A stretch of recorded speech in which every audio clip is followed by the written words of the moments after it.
यदि आपको खांसी, जुखाम, बुखार, बदन दर्द हो तो मान लीजिए कि आपको कोरोना हुआ है। यह हम नहीं कह रहे हैं, यह बात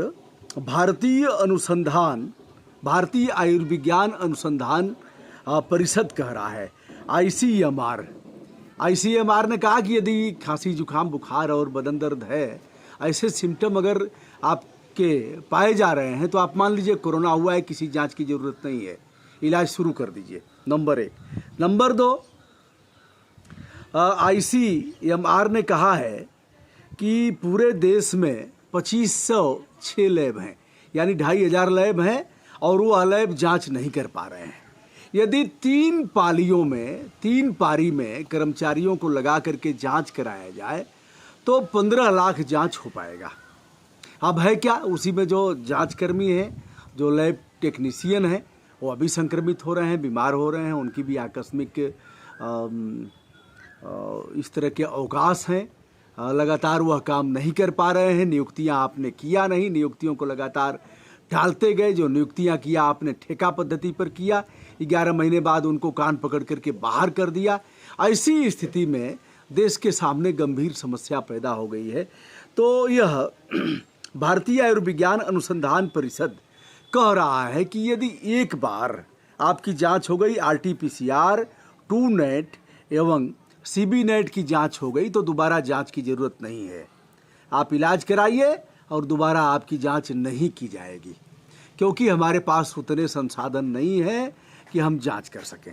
अब सवाल इस बात का खड़ा हो रहा है कि एक बार आपने जांच कराया, एक बार जैसे आरटीपीसीआर हमने काशी हिंदू विश्वविद्यालय में कराया तो उसमें नेगेटिव आया, मन नहीं भरा प्राइवेट में कराया तो उसमें भी नेगेटिव आया।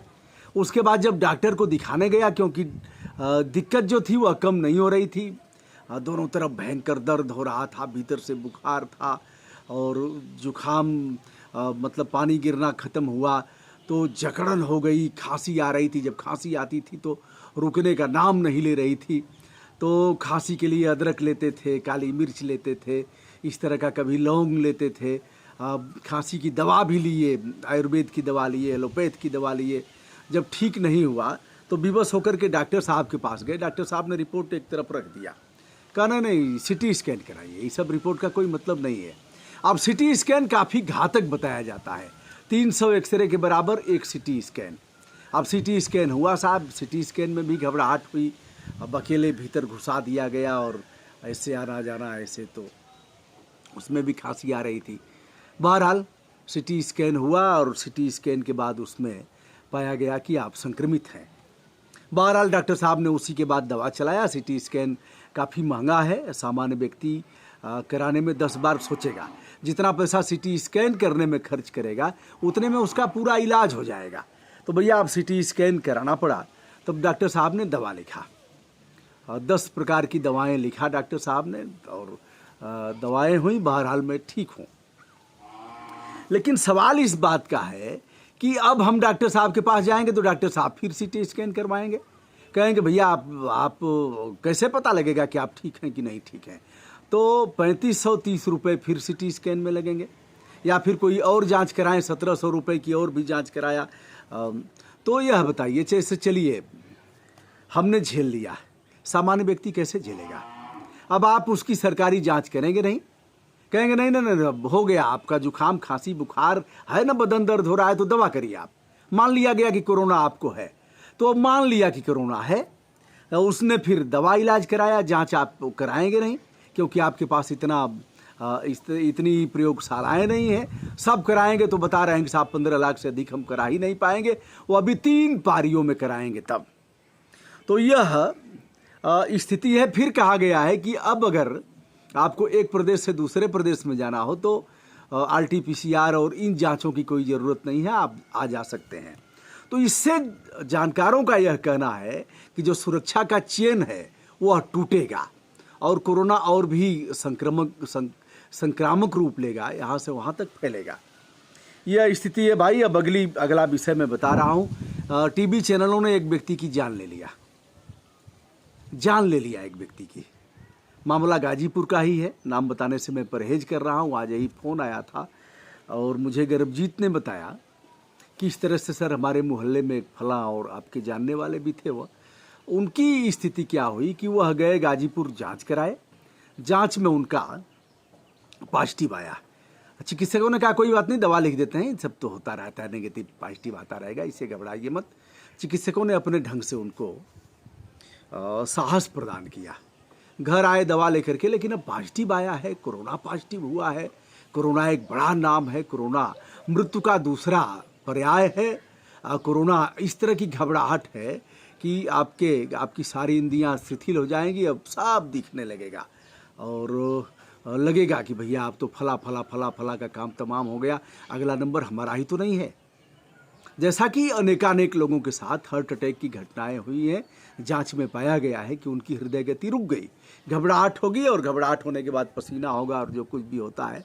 तो जिसको मैंने देखा है नज़दीक से, उसको मैं आपसे बताऊंगा, बारी बारी शेयर करूंगा। लेकिन मित्रों, एक अनुरोध, घबराइए मत, यह बड़ा कमज़ोर है, लड़ करके हम इसे परास्त कर देंगे, परास्त कर देंगे। डट करके, सीना ठोक करके तैयार हो जाइए कि हम लड़ेंगे बेटा, हम पलायनवादी प्रवृत्ति नहीं अपनाएंगे, हम भागने वाले नहीं हैं, हम कायर नहीं हो सकते, हम ऐसे बलवान हैं, हम योद्धा हैं, भारत के नागरिक हैं, हम लड़ेंगे बेटा, आर पार करेंगे। हम लड़ते लड़ते गिर जाना कोई अपराध नहीं है, लेकिन लड़ाई से भाग जाना यह महाअपराध की श्रेणी में आता है। इसलिए हम बचाव भी करेंगे, युद्ध भी करेंगे। और वह पहलवान हमेशा भारी रहता है जो अपनी बचत भी करता है और दाव भी लगाता है, दाव भी लगाएगा और सामने वाले को रोकेगा भी। तो इस तरह के पहलवान की भूमिका हमें निभानी है। अब कैसे मारा जान, इसको बताता हूँ। हत्या कर दिया इन लोगों ने, एक अच्छे इंसान की हत्या कर दिया, जो स्वास्थ्य पर भी ध्यान देते थे, सुबह टहलते थे। कभी उनके घर भी जा करके और फिर बात करूँगा, स्थिति सामान्य होगी तो।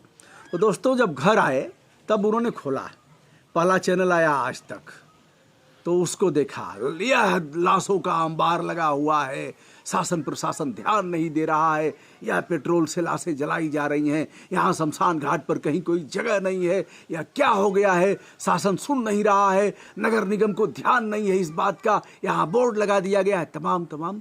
अब भैया धड़कन बढ़ी और कुछ देर में ही हॉस्पिटल जाते जाते काम तमाम हो गया उनका, क्योंकि उन्होंने लाशों को देखा और लाशों से अपने आप को जोड़ लिया कि अब मेरा भी नंबर आने वाला है। हॉस्पिटल में यही हो रहा है। हॉस्पिटल में भैया अगर आपको हो भी जाता है तो आप चिकित्सीय परामर्श लेकर के घर पर रहिए और घर पर अपने आप को क्वारंटाइन करके और घर पर ही दवा इलाज करिए। कुछ किताबें पढ़िए, टीवी भी तो एकदम हटा दीजिए, एकदम हटा दीजिए। इनको मतलब यह देखने लायक नहीं है। इनके इतने लोग दिवंगत हो गए, उसके बाद भी इनको ध्यान नहीं है कि किस प्रकार पॉजिटिव न्यूज़ हमें चलाना है और लोगों का उत्साह वर्धन करना है। ऐसे लोग उनके डायस पर जाएं जो साहस बनाएं, कहें कुछ नहीं होगा, ऐसे करने। इतना ही कहना कम नहीं है कि अरे यार चलो हम हैं ना, हम हैं, दिक्कत क्या है, चिंता मत करो, हम हैं। तो दोस्तों, इस तरह से चैनलों ने जान ले लिया उस व्यक्ति की, एक व्यक्ति की जान नहीं लिया है। अभी मद्रास हाई कोर्ट ने कहा कि भारत निर्वाचन आयोग पर हत्या का मुकदमा चलाना चाहिए, क्योंकि इसने चुनाव कराया और चुनाव में जो खास ध्यान रखना चाहिए था, सोशल डिस्टेंसिंग से लेकर के अन्य जो स्वास्थ्य नियमों का पालन उसने नहीं कराया। तो ऐसे कहा हत्या का मुकदमा दर्ज करना चाहिए। अब चुनाव आयोग, वहाँ भी तो ऐसे ही लोग बैठे हुए हैं, सबका ईगो टकराएगा। चुनाव आयोग ने कहा, सुप्रीम कोर्ट को लिख करके दिया कि हमारा इसमें दोष नहीं है, लिख करके दे दिया कि हमारी जिम्मेदारी नहीं है, यह राज्य की जिम्मेदारी है, प्रशासन की जिम्मेदारी है कि ऐसे रोके और लोगों के बहुमूल्य जीवन की सुरक्षा करे।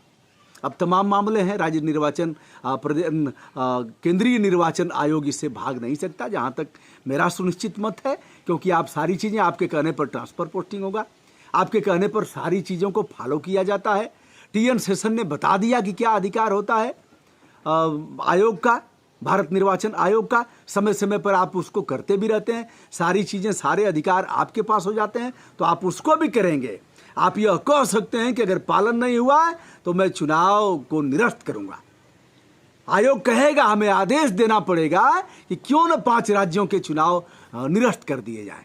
अब पॉलिटिशियन तो इसको मानेगा नहीं, वो दीदी करेंगी, दीदी इनको बोलेंगी और सब मिलकर के कार्यकर्ता पीछे जाएंगे। अगले वीडियो में मैं बताऊंगा कि दादा दादा दादा अच्छे हैं कि दीदी अच्छी हैं, इसको भी बताऊंगा।